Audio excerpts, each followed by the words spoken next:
Olá, PCI Concursos, tudo bem com vocês? Vamos aqui para a nossa continuidade da nossa aula sobre empregador, né? Agora vamos terminar, viu, pessoal? E nós tivemos a oportunidade de falar, né, sobre o conceito, o que caracteriza um empregador, grupo econômico, sucessão de empresas. Trouxemos algumas questões polêmicas resolvidas pela jurisprudência, detalhes importantes aí na sua preparação. E hoje a aula tratará dos poderes do empregador. Os poderes do empregador, a base legal aqui, novamente o artigo 2º caput. O empregador tem o poder de organização, é ele que dirige a prestação de serviços, a prestação pessoal de serviços. Desse poder de organização decorre o poder de controle, poder regulamentar, o poder disciplinar, ok? Então, a base legal, o artigo principal, o foco, o núcleo normativo é o artigo 2º da CLT. Mas temos outro artigo também muito importante e que, apesar da sua clareza no dia a dia do foro trabalhista, no dia a dia do Poder Judiciário Trabalhista, traz muitos embates, porque o seu caráter um tanto genérico e absolutista, a jurisprudência não o trata com o caráter tão absoluto veiculado na CLT. É o artigo 468 da CLT. É o artigo que proíbe a alteração unilateral lesiva, unilateral por parte do empregador. Alteração das condições de trabalho, alteração no contrato de trabalho, só pode ocorrer se houver a concordância do empregado.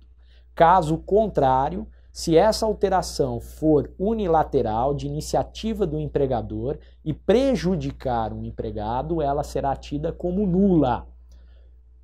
Desta forma, o caput do artigo 468 coloca a questão. Nós temos um parágrafo único, vamos tratar aqui, que fala da questão da função de confiança, pagamento de gratificação e a incorporação dessa gratificação aos vencimentos do empregado. Contudo, a reforma acrescentará um parágrafo 2º ao artigo 468 e tornará o parágrafo único, será reescrito como parágrafo 1º, ok? Nós já vamos trazer aqui para vocês, PCI, reforma trabalhista, nas nossas aulas, certo? De direito do trabalho. Então, pessoal, nós temos aí o artigo 10 e o artigo 468 da CLT.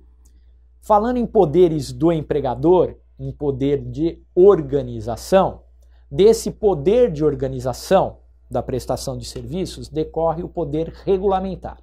Ou seja, o empregador pode emitir ordens verbalmente ou por escrito. Quando ele o faz por escrito, ordens de serviço, uma série de ordens podem ser emitidas, ele pode estabelecer, ele pode redigir, elaborar um regulamento. Esse regulamento se incorpora ao contrato de trabalho, ou seja, os direitos e deveres postos nesse regulamento fazem parte da contratação, regem a contratação, vinculam tanto o empregado como o empregador. Daí que eventuais alterações unilaterais desse regulamento da empresa prejudiciais aos empregados não podem afetá-los. Não os empregados que já prestam serviços não podem ser afetados por eventual alteração do regulamento que venha a prejudicá-los. Essas alterações só serão válidas para os novos empregados. Daí a importância de um bom regulamento. Vejam, muitos dos empregadores não optam pela elaboração de um regulamento, exatamente com medo de criar direitos e depois não poder revogar ou diminuir o alcance desses direitos. Com a reforma trabalhista, tanto do ponto de vista de negociação coletiva e mesmo acordos individuais, haverá a possibilidade de eliminação ou redução de direitos, exceção aqueles da Constituição da República que a nova reforma pontua e traz novamente como intangíveis, como não possíveis de serem tratados, de serem diminuídos ou de serem eliminados no âmbito da negociação coletiva ou da negociação individual. Então, no caso dos regulamentos, também o propósito da reforma é o mesmo, é possibilitar, é flexibilizar, é possibilitar alterações que levem à diminuição ou à eliminação de direitos. Mas o que temos em um primeiro momento e continuará, o artigo 468 caput continuará com a sua atual redação, mesmo após reforma, é essa proibição da alteração unilateral lesiva. Tá certo, pessoal? Vamos aqui ao quadro. Vejam, esse poder do empregador, o ius variandi, o poder de direção, dele advém o poder de organização, o poder de controle, o poder disciplinar, extrai-se do próprio contrato de trabalho, é inerente, é intrínseco, é essencial ao próprio contrato de trabalho.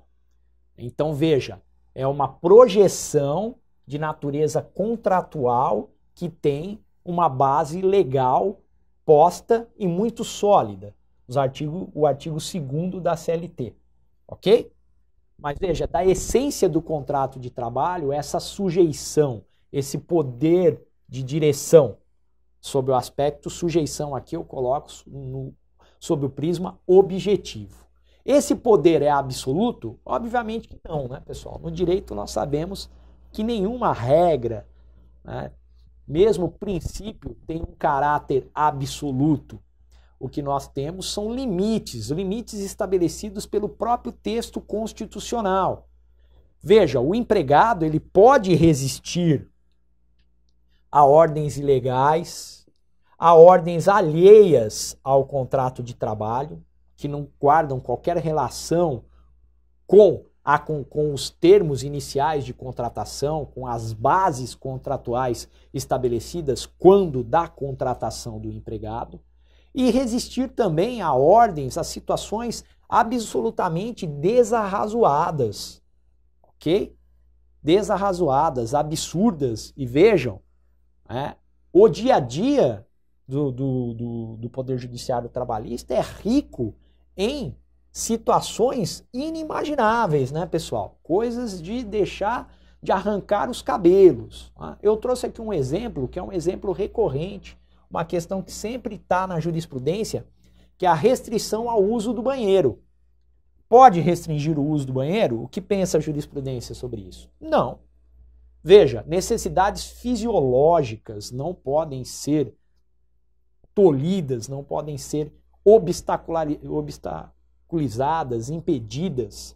Então, a restrição ao uso do banheiro é absolutamente ilegal. E há várias empresas, principalmente empresas com linhas de produção, que exigem uma presença física constante e exaustiva. Vou dar aqui um exemplo. Atividade em frigoríficos. Quem já foi ou quem já teve a oportunidade de assistir como é a linha de produção de um frigorífico, aí eu chamo até atenção para os frigoríficos de aves, vai verificar a loucura que é trabalhar nas esteiras, nas linhas de produção de um frigorífico de aves. Nesses casos é muito comum restringir o uso do banheiro, certo? Não pode restringir. Agora veja, pessoal, também não pode um empregado abusar da situação. Né? Tem empregado que vai para o banheiro para dormir, para ler, né? Para se desligar do trabalho e fica lá por horas, eu não vou dizer, mas fica lá por um período absolutamente incompatível com um grau mínimo de razoabilidade. Agora veja, é preciso tomar muito cuidado. A restrição ao uso do banheiro, de maneira alguma. Essa ordem é ilegal e é um dever implícito ao contrato de trabalho, assim como o empregador tem o direito implícito de direção, o poder de direção, o empregado tem o poder de resistência. O empregado pode resistir em trabalhar em condições inseguras. Risco iminente, grave à sua vida, à sua integridade psicofísica. Ok? E aqui o poder de direção engloba o poder de organização, de controle e o poder disciplinar. Poder de organização. Como eu disse, dele decorre o poder regulamentar. Também disse a vocês que a alteração desse regulamento de forma unilateral pelo empregador, se dessa alteração advier prejuízo ao empregado, ela é tida como nula. Pergunta: há necessidade do empregador fundamentar as suas decisões? Assim, na administração pública, o administrador público tem a obrigação de fundamentar, de agir pautado pela estrita legalidade e motivar todas as decisões administrativas tomadas, mesmo aquelas de caráter discricionário. E aqui, na iniciativa privada, esse poder de organização? Não, regra geral, o empregador toma decisões, porque os riscos da atividade econômica trazem ônus ao empregador, mas também traz a outra faceta, a necessidade de ele agir, de ele tomar decisões rápidas, pensando em preservar o seu empreendimento de natureza empresarial. Então, nesse caso, não vai fundamentar. Mas há algumas exceções. A mais típica e conhecida de todos é a dispensa por justa causa, cujas hipóteses estão descritas no artigo 482 da CLT. Neste caso, o empregador deve fundamentar, tendo em vista a gravidade que reveste a justa causa. Transferências unilaterais, aquela transferência do local de trabalho. Nós temos a transferência em caráter definitivo, artigo 46, parágrafo 1º, e temos a transferência provisória, cujos requisitos estão descritos no parágrafo 3º do artigo 469, inclusive com a necessidade, no caso da provisória, do pagamento de um percentual a título de gratificação, certo? Então veja, nesse caso da transferência, o empregador deve fundamentar, deve explicitar a necessidade da transferência, sob pena de nulidade. Outras duas hipóteses muito comuns que eu coloco em vermelho, quando eu coloco em vermelho, vocês já sabem que é impacto da reforma trabalhista, é a questão da reversão e a questão do fracionamento de férias. Veja, vai cair por terra. Por quê? O 468, na atual redação, o parágrafo único, diz que aquele que exerce cargo de confiança por mais de 10 anos incorpora a gratificação da função. Veja, eu tenho um determinado cargo e aí eu passo a ocupar um cargo de confiança. Por conta da ocupação do cargo de confiança, eu tenho direito a receber um acréscimo salarial, um acréscimo remuneratório, uma gratificação, 40% no mínimo daquilo que eu ganho. Ok? Então veja, é uma das características, algo que caracteriza objetivamente o cargo de confiança. É cargo de confiança? Como você analisa se é cargo de confiança? Primeiro, verifica se o empregado tem autonomia para tomar decisões importantes e relevantes. Em um segundo momento, analisa se é pago a esse empregado uma gratificação.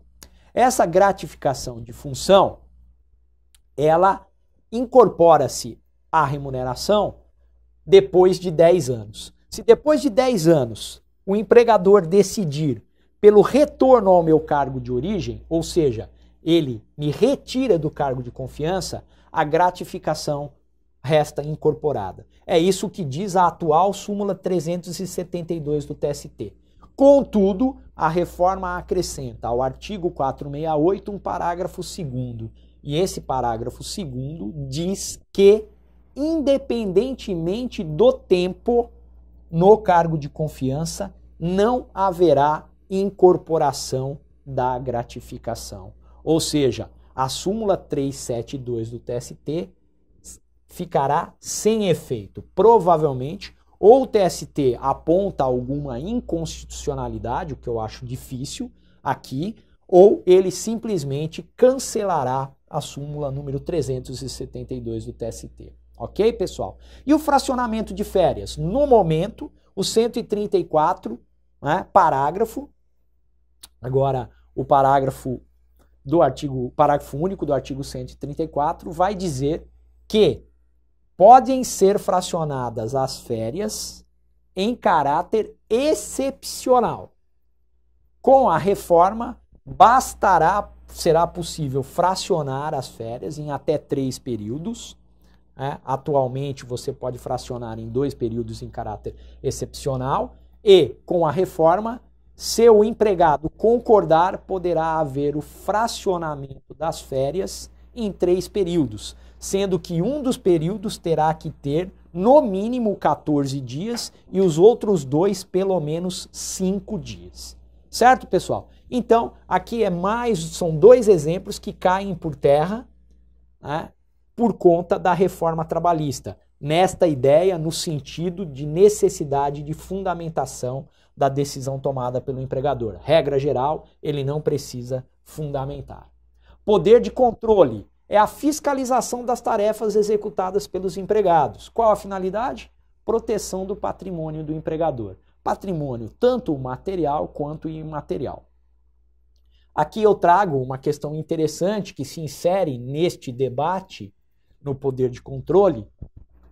A proibição de revista íntima nas mulheres, artigo 373A, inciso 6 da CLT, e uma lei federal recente, artigo 1º da lei número 13.271 de 2016, que vai dizer a mesma coisa, com a peculiaridade de extensão da proibição às mulheres, às empregadas que trabalham na administração pública, tanto direta como indireta. Então eu tenho 373A, iniciativa privada, e eu tenho o artigo 1º da lei número 13.271, que deixa claro que essa proibição de revista íntima se estende às empregadas públicas. Ok, pessoal? As servidoras públicas em geral, não só CLT, como estatutárias também. E não pode revista íntima, vejam a palavra, íntima, certo? Mas pode revista pessoal. O que é revista pessoal? Revista em bolsas, em pertences. Pode fazer revista pessoal? A jurisprudência majoritária, incluído o TST, vai dizer que pode, desde que sejam estabelecidos parâmetros razoáveis para a revista pessoal. Ok? Vejam, quais são esses parâmetros razoáveis? Colocar uma mulher para fazer revista das bolsas de mulheres. Impedir contato físico daquele que faz a revista com o pertence. Apenas um contato visual. Ok? Câmeras, gravações, desde que não exponham a privacidade e a intimidade dos funcionários e das funcionárias. Certo? Eu não falei aqui, mas existe também toda uma doutrina e uma jurisprudência dizendo que a revista íntima ela é proibida para as mulheres, mas também os homens não podem sofrer revista íntima, tá bom, pessoal? Aqui, a aplicação do princípio da isonomia no seu aspecto substancial. Maravilha? Fiquem com isso daí, pessoal. Importante. Certo? Poder disciplinar. Vamos lá, vamos continuar firmes aqui. O empregador, esse é um dos aspectos mais incisivos e relevantes do poder de direção. o poder disciplinar, que é a possibilidade de aplicar penalidades. Pode aplicar advertência verbal ou escrita? Não existe previsão legal, mas a jurisprudência e a doutrina aceitam com tranquilidade, até mesmo porque é possível suspensão e dispensa por justa causa, duas hipóteses previstas expressamente na CLT. Se pode o mais, pode o menos, ok? Suspensão, a CLT fala em aplicação de pena de suspensão de até 30 dias consecutivos, artigo 474 da CLT. E as hipóteses de dispensa por justa causa.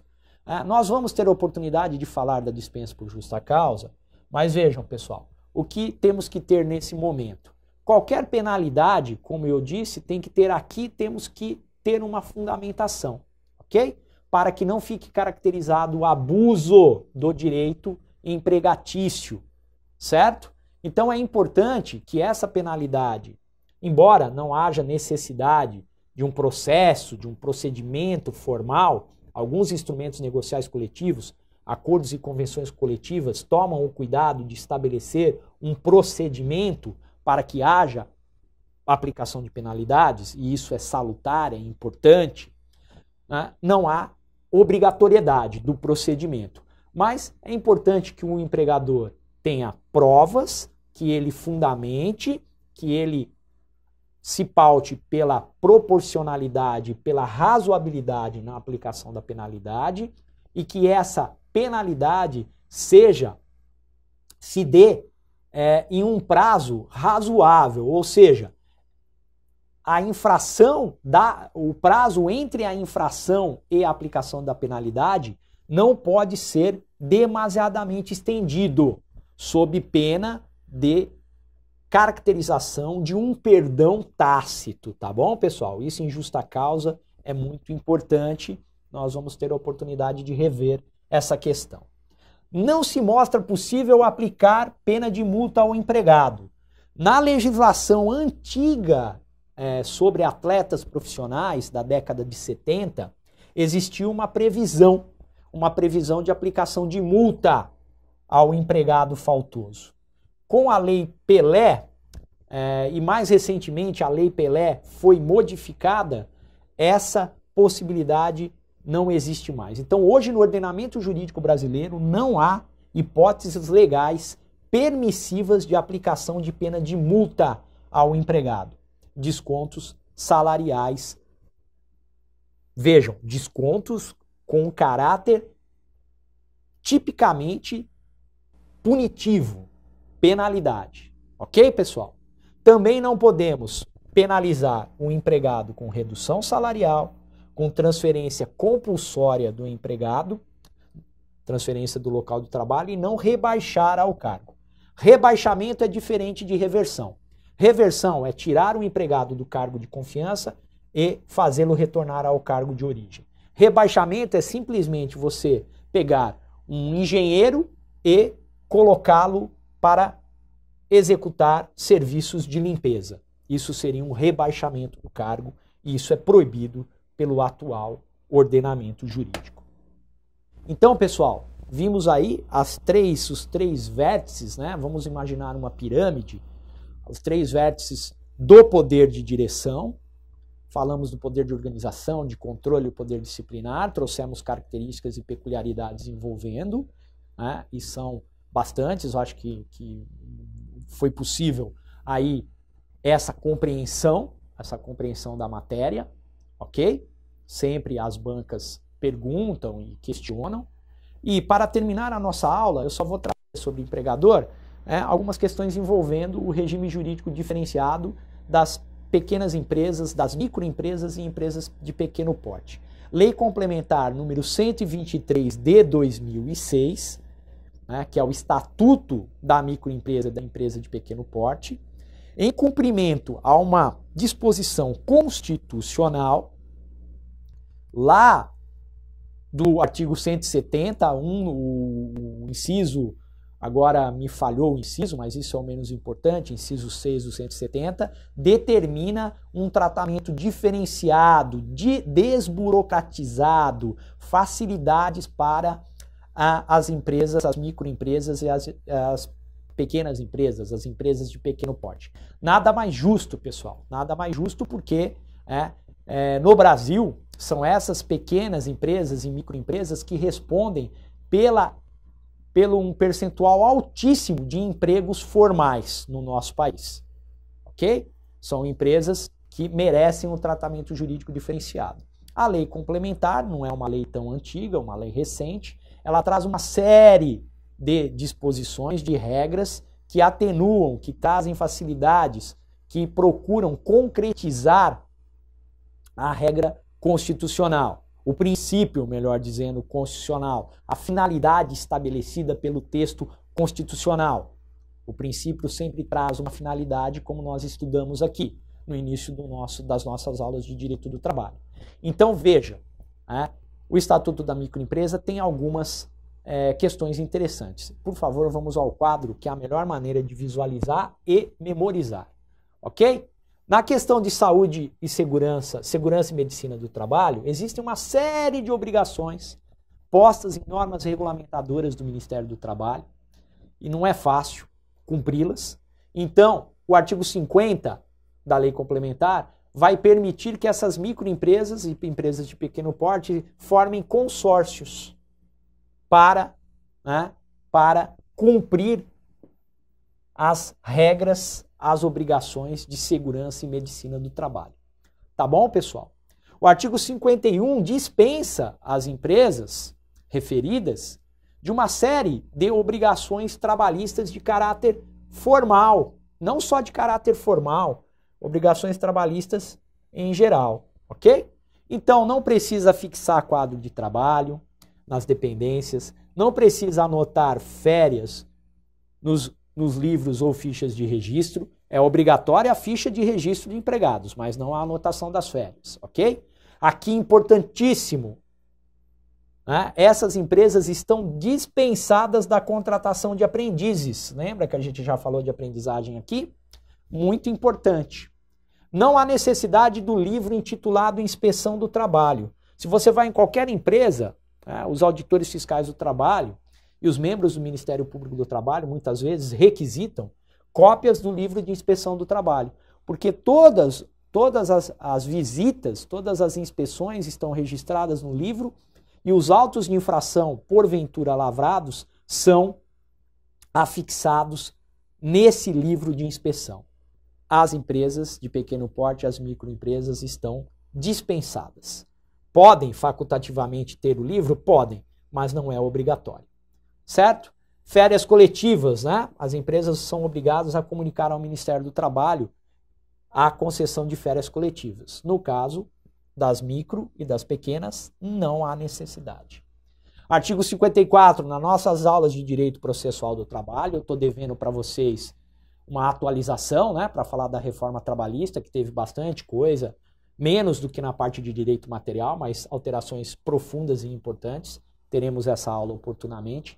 E lá nós falamos da questão do preposto, O preposto, regra geral, deve ser um empregado que tenha conhecimento dos fatos.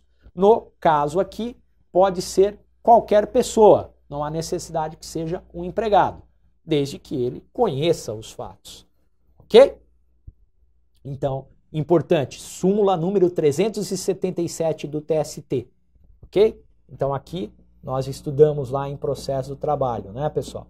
Quando a gente falou do preposto, certo? Fiscalização.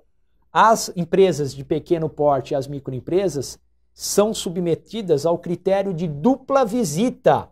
O auditor fiscal do trabalho não pode chegar e já canetando as empresas. Tem que orientar, dizer, orientar para que as irregularidades sejam sanadas e fazer uma segunda visita. Se na segunda visita a orientação não for levada em consideração, daí sim poderá ser lavrado o auto de infração e imposta multa pelo descumprimento da legislação trabalhista, tá certo, pessoal? Critério de dupla visita.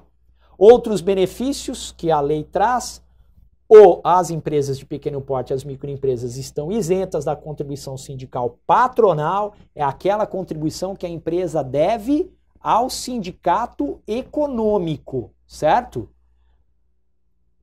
o recolhimento da contribuição sindical devida pelo empregado, desconta do salário do empregado no mês de março e recolhe para o sindicato dos trabalhadores, o sindicato profissional, essa continua.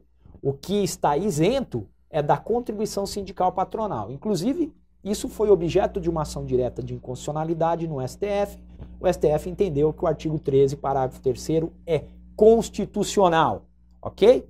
Cálculos das horas em itinerário. Já saibam que na reforma trabalhista acabou as horas em itinerário. Nós vamos estudar as horas em itinerário. Mas, hoje, como é? Lá no artigo 58, parágrafo 3º da CLT, permite-se que as empresas negociem com os sindicatos dos trabalhadores, com os sindicatos profissionais, o pagamento das horas em itinerário com base no tempo médio de deslocamento no transporte fornecido pelas empresas para os seus empregados. A empresa fornece o transporte para locais que não são servidos por transporte público, locais de difícil acesso. Nesse caso, a empresa faz isso não é porque ela é boazinha, né, pessoal? Vou usar essa palavra. Ela faz em proveito da sua atividade econômica, porque não há como esses trabalhadores chegarem ao local. Então a empresa fornece o transporte em proveito da sua atividade econômica. Obviamente que garante ao empregado transporte, que garante certo conforto, mas o propósito não é esse. O propósito é viabilizar a atividade econômica. Artigo 2º, riscos da atividade econômica são do empregador. Portanto, esse tempo de deslocamento computa-se na jornada de trabalho para todos os efeitos e deve ser remunerado. E aí, o parágrafo 3º do 58 permite, no caso das microempresas e empresas de pequeno porte, que seja negociado o pagamento pelo tempo médio. Se o trajeto de ida e volta dá 2 horas, a empresa paga 1 hora. Ok, pessoal? Com a reforma, se tornará peça de museu. Ou não, né, pessoal? Ou não, porque tem muitos doutrinadores e membros do Poder Judiciário, do Ministério Público do Trabalho, defendendo a inconstitucionalidade da eliminação do direito às horas em itinerário. Tá joia?